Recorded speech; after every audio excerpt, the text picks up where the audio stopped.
Mr. Balcomb's family consisted of his wife, two daughters, one about 12 and the other 15 years of age, and two boys of 5 or 6. The young ladies spoke French fluently, and Napoleon frequently dropped in to play a rubber of whist or hold a little conversazione. On one occasion, he indulged them by participating in a game of blind man's bluff. Very much to the amusement of the young ladies, nothing was left undone by this worthy family that could contribute to lessen the inconveniences of his situation.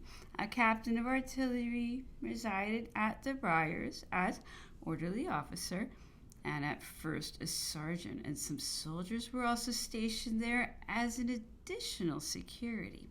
But upon a remonstrance being made to Sir George Cockburn, the latter, evinced of their inutility, ordered them to be removed.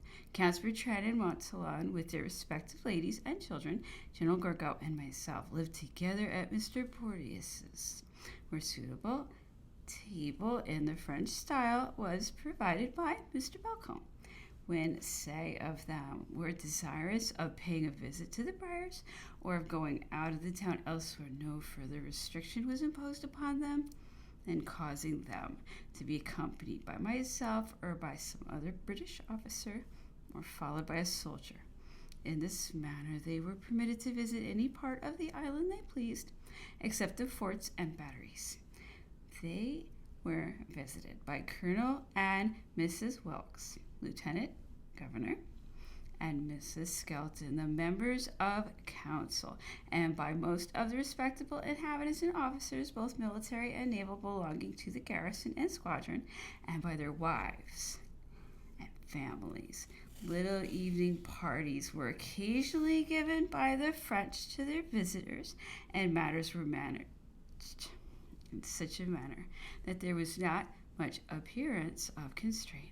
Sometimes the Countess Bertrand and Monttalon, accompanied by one or two casual island visitors, passed an hour or two in viewing and occasionally purchasing some of the productions of the East and of Europe exhibited in the shops of the tradesmen, which, though far from offering the variety or the magnificence of those of the Rue Vivienne, tended nevertheless to distract them a little from the tedious monotony of a St. Helena residence. Sir George Cockburn gave several well-attended balls, to all of which they were invited, and where, with the exception of Napoleon, they frequently went. Attention was paid to their feelings, and, upon the whole, matters, if not entirely satisfactory to them upon some points, were at least placed upon such a footing as to render their existence tolerable. Had not the island in itself presented so many local wants and miseries, it would perhaps have been much better and more consistent with propriety had Napoleon had been accommodated at Plantation House until the repairs and additions making to Logwood were finished, instead of being so indifferently provided for in point of lodging as he was at the Briars. I must, however, do the Admiral the justice to say that upon this point I have reason to believe his hands were tied up. In the meantime, no exertions were spared by Sir George Cockburn to enlarge and improve the old building of Longwood, so as to render it capable of containing so great an increase of inmates. For this purpose, all the workmen, not only of the squadron but in the island, were put in requisition, and Longwood, for nearly 2 months, presented as busy a scene as ever has been witnessed during the war in any of His Majesty's dockyards, whilst a fleet was fitting out under the personal directions of some of our first naval commanders. The Admiral, indefatigable in his exertions, was frequently seen to arrive at Longwood shortly after sunrise, stimulating by his presence the St. Helena workmen, who, lazy and indolent in general, beheld with astonishment the dispatch and activity of a man-of-war succeed to the characteristic idleness which until then they had been accustomed both to witness and to practice. Every day bodies of 200 or 300 seamen were employed in carrying up from Jamestown timber and other materials for building, together with furniture, which, though the best was purchased at an enormous expense wherever it could be procured, was paltry and old-fashioned. So deficient was the island in the means of transport that almost everything, even the very stones for building, were carried up to the steep side path on the heads and shoulders of the seamen, occasionally assisted by fatigue parties of the 53rd Regiment by means of incessant labor. Longwood House was enlarged so as to admit on the 9th of December Napoleon and part of his household, Count and Countess Montsalon and children, Count and young Las Casas.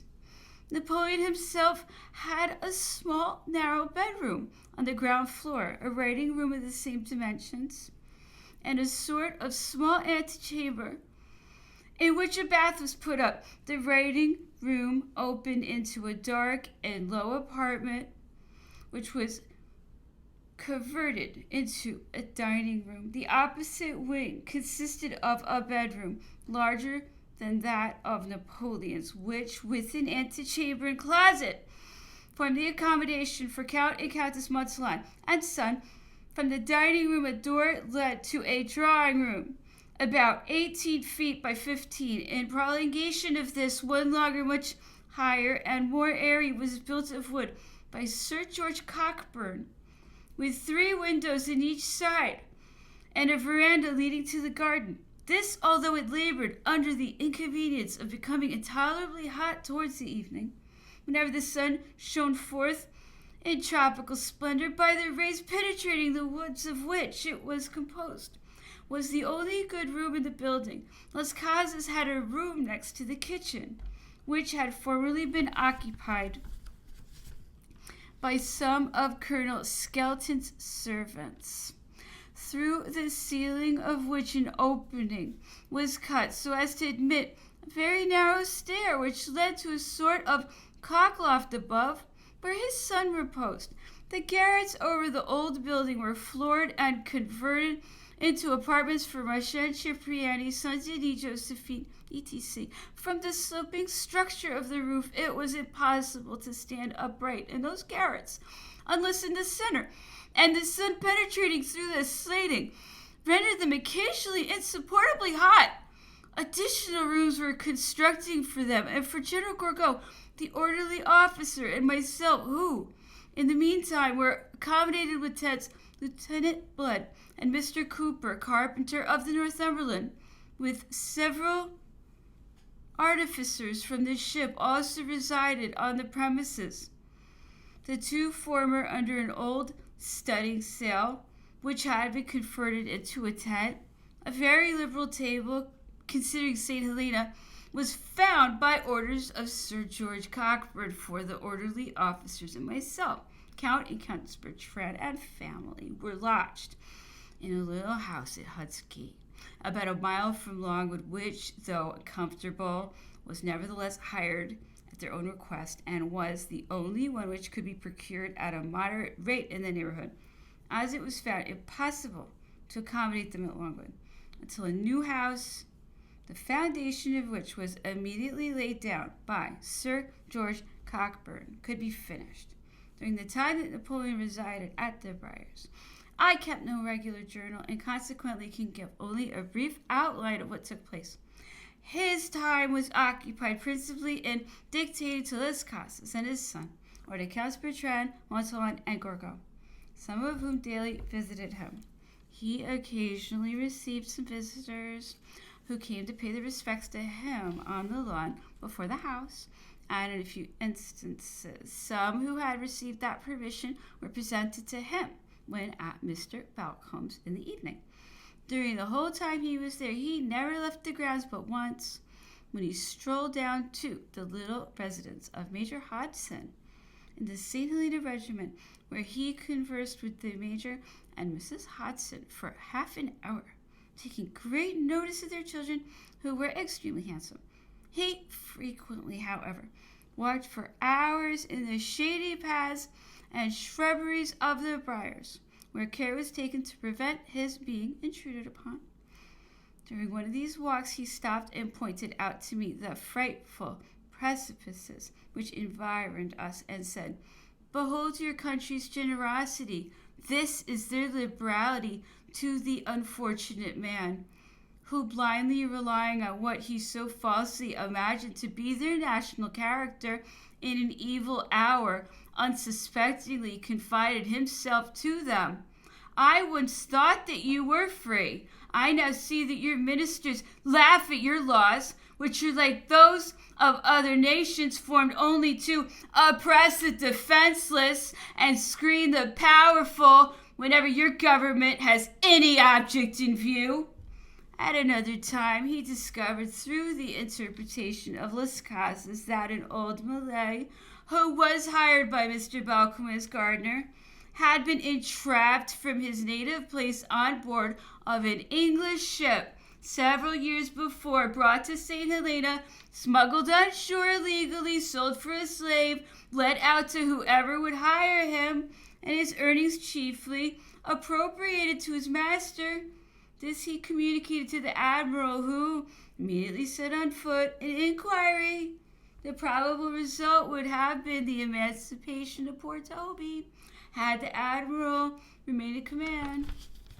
Arrangements were made with the purveyor to supply certain quantities of provisions, wines, etc. The seal of allowances was liberal, and such as what was deemed sufficient for the service of the house by Cipriani, the maitre d'hotel. It is true that sometimes the provisions were deficient in quantity or bad in quality, but this was often caused either by the absolute want of resources on the island or by accident, and was generally remedied wherever such remedy could be applied by Sir George Cockburn. A space of about 12 miles in circumference was allotted to Napoleon, within which he might ride or walk without being accompanied by a British officer. Within this space was placed the camp of the 53rd at Deadwood, about a mile from Longwood House, and another at Hut's Gate, opposite Bertrand's, close to whose door there was an officer's guard. An arrangement was made with Bertrand, by means of which persons, furnished with a pass from him, had permission to enter Longwood grounds. This is not productive of inconvenience, as no person could, in the first instance, go to Bertrand's without permission from the admiral, the governor, or Sir George Bingham, and consequently no improper persons were permitted to have access to him. The French also were allowed to send sealed letters to the inhabitants and other residing upon the island, a regulation not likely to prove injurious, as it was evident that if they wished to transmit letters to Europe, this could only be attempted after previous arrangements having been made, and it was highly improbable that they would send through the medium of an English servant or dragoon letters, the contents of which would compromise either themselves or their friends, when the more simple and natural mode of delivering them personally to the individuals for whom they were intended was entirely in their power, and with whom they were at liberty to visit and converse with pleasure. A subaltern's guard was posted at the entrance of Longwood, about 600 paces from the house, and a cordon of sentinels and piquets were placed around the limits.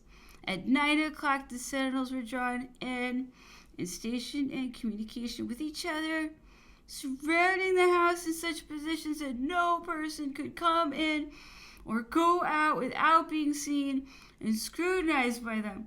At the entrance to the house, double sentinels were placed, and patrols were continually passing backward and forward. After 9, Napoleon was not at liberty to leave the house unless in company with a field officer, and no person whatever was allowed to pass without the countersign.